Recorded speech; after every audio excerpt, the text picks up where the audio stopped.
元気フローへようこそ。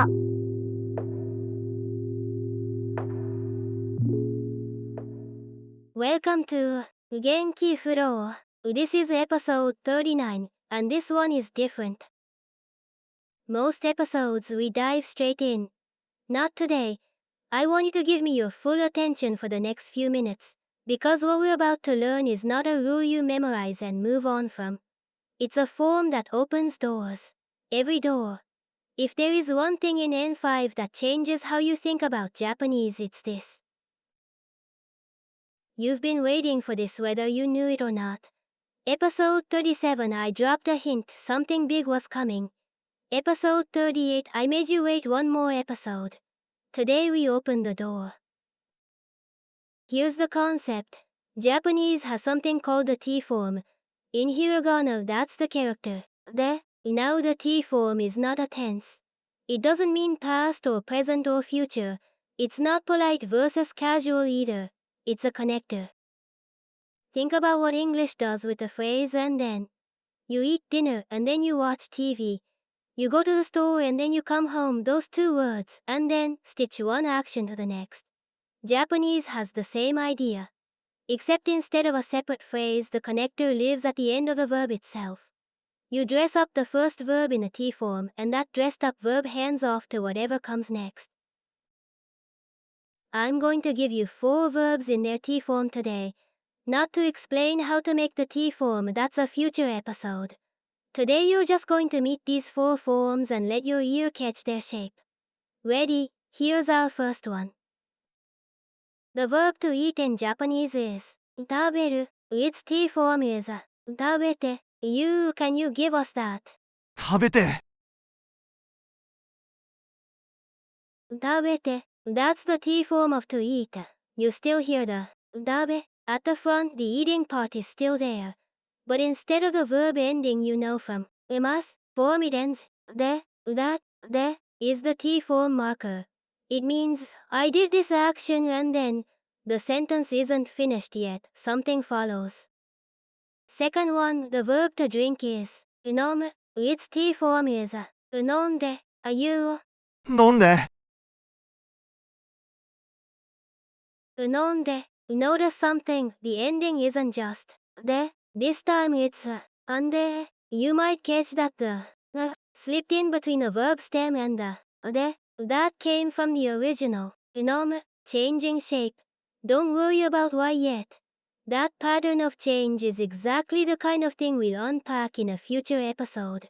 For now, just let your ear register the sound. 飲んで, drink and then. Third one, the verb to go is 行く. Its T form is 行って. Let's hear you. 行って。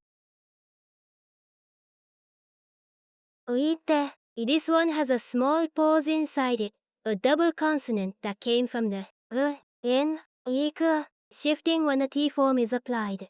Again, that shift is the system we learn later. Today just hear 行って and know that it means goes and then. Your ear is doing the right work already. And our fourth one, the verb to see or to watch is 見える. Its T form is 向いて. You 見て。向いて. Clean, simple, just. で at the end, see and then. That's your fourth T form. Let's name all 4 before we go further. First, 食べて. Eat and then. Second, 飲んで. Drink and then. Third, 行って. Go and then. And fourth, 向いて. See and then. Each one is a verb dressed up in T form, ready to hand off to whatever action comes next. Now let's see the T form do its actual job. You is going to say a short sentence. Just listen first, don't try to catch every piece. Just hear the shape of it. 食べて飲んで、それから寝る。Did you hear the chain? Let me break it down. 食べて, eat and then. 飲んで, drink and then. それから, and after that. 寝る, sleep, eat, drink and then sleep.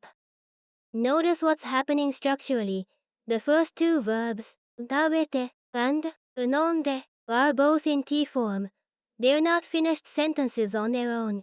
Each one reaches forward and hands off to the next. It's only at the very end, 寝る, that the chain lands. The final verb closes the sentence. The T-form verbs before it are the chain links. Hear how each action passes the sentence along. That's the T-form doing its work. Now I want to be honest with you about something.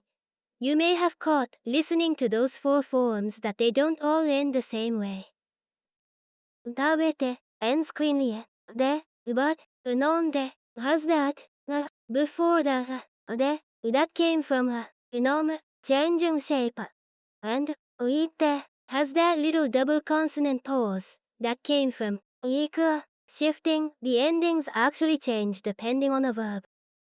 Those are conjugation patterns, and we are going to unpack every one of them in a future episode.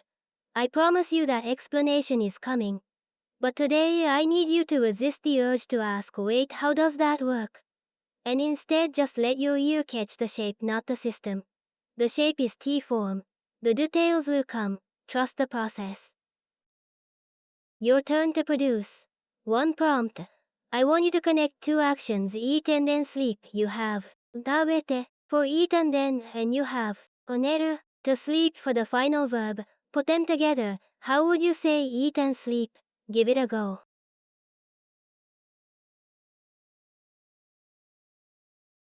食べて寝る。食べて寝る eat and sleep. That's it. That's the T-form connecting two actions in one sentence. You just built something real. Next episode, we see what else this little form can do. The first real job of the T-form, the one you will use every single day. And once you hear it, you'll never unhear it. See you on 元気フロー。